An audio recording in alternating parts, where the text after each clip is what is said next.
Hey guys, so in 9.4 here, what we're going to be working with are special right triangles. Okay, so special right triangles, basically there's two types of right triangles that you can obviously still use the Pythagorean theorem to solve for the sides of them, but for these two right triangles, it's actually easier. There's a specific formula that works for all of them. So the first of these is if you have a 45, 45, 90 triangle. Okay, so another word for that is basically an isosceles right triangle. Okay? Right, so if you have an isosceles right triangle, we already know, based on stuff we learned last semester, that that if you have an isosceles triangle, then the two angles of those congruent sides are also going to be congruent. Okay, so if we have isosceles triangle, that means that these have to be congruent, those angles have to be congruent, and if it's a right triangle, it means it has to be a right angle, right? And we know that all these angles have to add up to 180. So if you take 90 away from 180, you're left with 90. You split that in half to figure out these two angles, and that leaves us with our 45, 45, 90 triangle. Okay?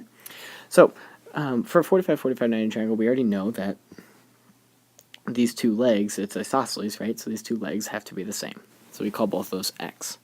Okay? And of course, you could use Pythagorean theorem to solve for this hypotenuse over here, but the theorem, this 45, 45, 90 theorem, tells us that the hypotenuse is just a square root of 2 times as long as each leg.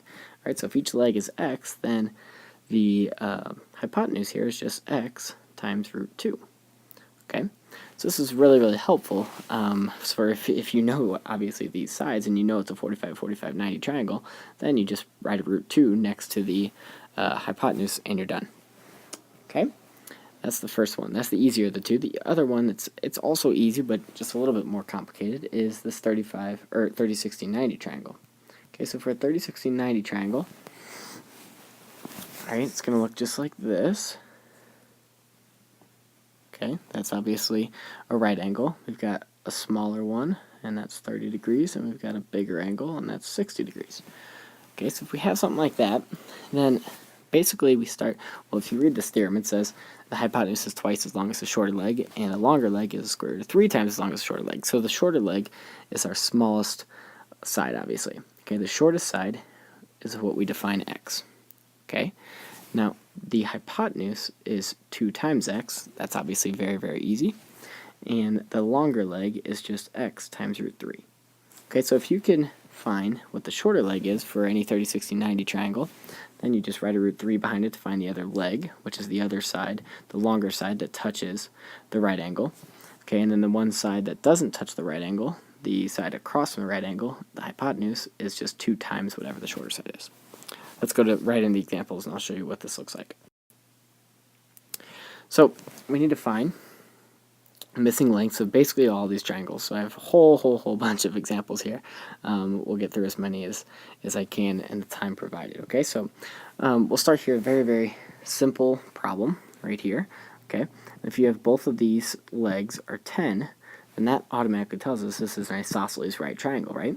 So that means that these two angles have to be the same. So they both are 45 degrees, which means we can use our 45, 45, 90 triangle theorem. And if you look back at the notes that you just took very diligently, you'll see that these 10s, right, are x, are the bases. And in order to get the hypotenuse, you just write x root 2. So 10 root 2 would be that hypotenuse, okay? Very simple. Second problem here, a little bit more intense, but not too bad. All right, so it looks like an isosceles right triangle, but do we know for sure it's an isosceles right triangle? Try to examine that and see if you can figure out a reason why. Basically, the reason why you know it's an isosceles right triangle is because they both are y. Okay, so because they're the same variable, the same letter, you know they have to be the same value. Okay, so since those are the same value, it means it's an isosceles right triangle, which means those have to be congruent, which means these are congruent, which means they're 45, so we're using 45, 45, 90. Now, here's the tricky part, okay? So 10, right here, the hypotenuse has to be equal to y times root 2, right? Right, because if you apply the 45, 45, 90 theorem to it, right, these are both y, and this long side is just y times root 2. Okay, but we want to know what actually just y is. So how do we get y by itself here? Well, what are you doing between the y and the root 2? You're multiplying. So you just have to divide both sides by root 2. So when you divide both sides by root 2, you're going to get y equals 10 divided by root 2. And luckily, we just learned at the end of last chapter how to rationalize these fractions with a radical in the denominator. You multiply by root 2 over root 2. And we're going to get 10 root 2 over 2, which is just 5 root 2. Okay, so you should be able to notice a pattern. Okay, right? That's what y is equal to. Okay, you should notice a pattern eventually that basically what you're going to do is you're going to cut, whenever you have these problems, you're going to cut that number in half and add a root 2 next to it. Okay, but make sure you know how to do this because you might need to see it. Alright, this one right here is another easy one. We've got both of those are 8, which means it's isosceles, which means it's a 45, which means z has to be 8 root 2. Okay, and we get to the 30, 60, 90s. Okay, so the 30, 60, 90s here, the reason you know this one's a 30, 60, 90 is because the hypotenuse is twice as big as the shortest leg. Okay, so since the hypotenuse is twice as big as the shortest leg, you know that this angle has to be 60. That angle has to be 30. Okay, and so P is supposed to be root 3 times as big as the shortest leg, which means that P is 5 root 3. Okay, P is 5 root 3. Alright, now, in order to find Q and R here, okay, for Q and R in this triangle, alright, we have 9, and that's helpful, that's the hypotenuse. Alright, we know that's 60 and that's 90, so this one has to be 30. So we've got our 30, 60, 90. That's great. Now once we know that, then we know that we can apply our theorem. Alright, so in order to get Q from 9, right, if this is like 2x, okay, if 9 is basically like 2x, then what's x going to be equal to? Well, if 9 is 2x, then you divide both sides by 2, and you get that Q, or x, right, by itself, the shortest side, is going to be 9 over 2, or 4.5. Okay, so that's got to be our Q. And remember that the longer side, the longer leg, is just root 3 times bigger than that, so it's going to be 9 root 3 over 2. Okay, all done. All right, let's jump on to the next set of examples. Alright, so lots of practice with the 30, 60, 90s because we had more practice with the 45. 45, 90s up top. Alright, so we'll jump right into these. We've got, this was the simplest type, okay, since we've got the 60 degrees here, we know that one's got to be 30. The shortest side here is 8, alright, so the hypotenuse is 2 times that, so that'll be 16, and the longer leg is root 3 times bigger than that, so 8 root 3. Okay, very simple. Right here, number 2, also simple, but we have to deal with a fraction. Okay, so 2 times 1/2 will give us the hypotenuse, which is just going to be 1, right? 1/2 times 2 is 1. And if we need to do 1/2 times root 3, the root 3 goes on top, and it's divided by 2 still. Okay, so it's like 1 root 3 over 2, right? Number 3 here. Number 3 is, once again, very simple. Okay, we just need to multiply it by 2 in order to get the hypotenuse, so 28, and add a root 3 behind it to get the longer leg. Okay, all those very simple. Still simple here with number 4. Okay, so we've got to multiply by 2 for 24, and then we've got to add a root 3 behind it to get y. Okay, hopefully you guys understand that and you're getting comfortable with it. Now, we get a little bit more difficult here. We jump into the really difficult ones here in number 5. Okay, so we have to analyze where we're at. All right, luckily these are all drawn to scale, so you can see that this is the 60-degree angle, which means that's the 30-degree angle, which means that we don't have the shortest side. We have the longer leg. Okay, so remember that the longer leg is like x times square root of 3.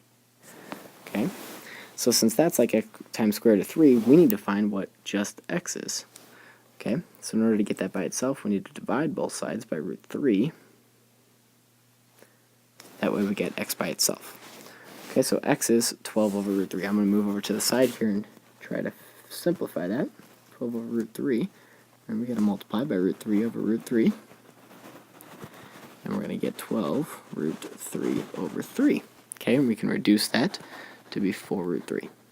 Okay, so you might notice a pattern again, just like what I showed you with up above, that you can cut it in half when you're dividing by root 2 and then add the root 2 behind. When you're dividing by root 3, you really are just going to divide by a third, okay, and then add the root 3 on top.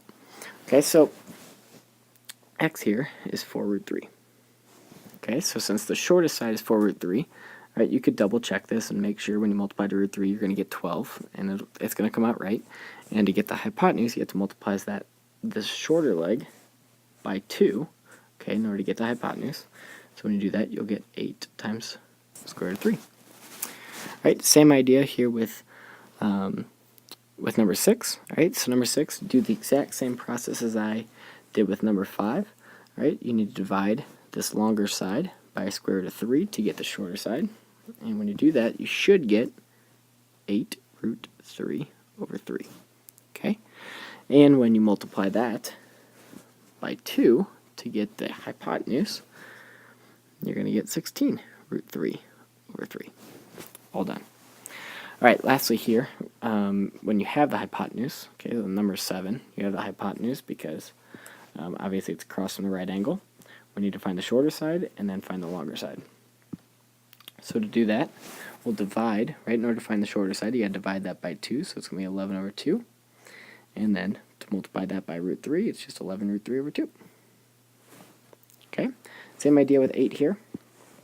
With 8, we have to divide the 6 by 2 because that's the hypotenuse. That'll give us the shorter side, so it's going to be 3 and 3 root 3. It's going to be our longer leg. Lastly here, we've got a 60-degree angle. We know that this has to be a right angle. Okay, so that one's got to be 30. So we've got 16 divided by 2 and then multiplied by root 3 to get our two sides. So when you divide by 2, you're going to get 8, and y is going to be 8 square root of 3.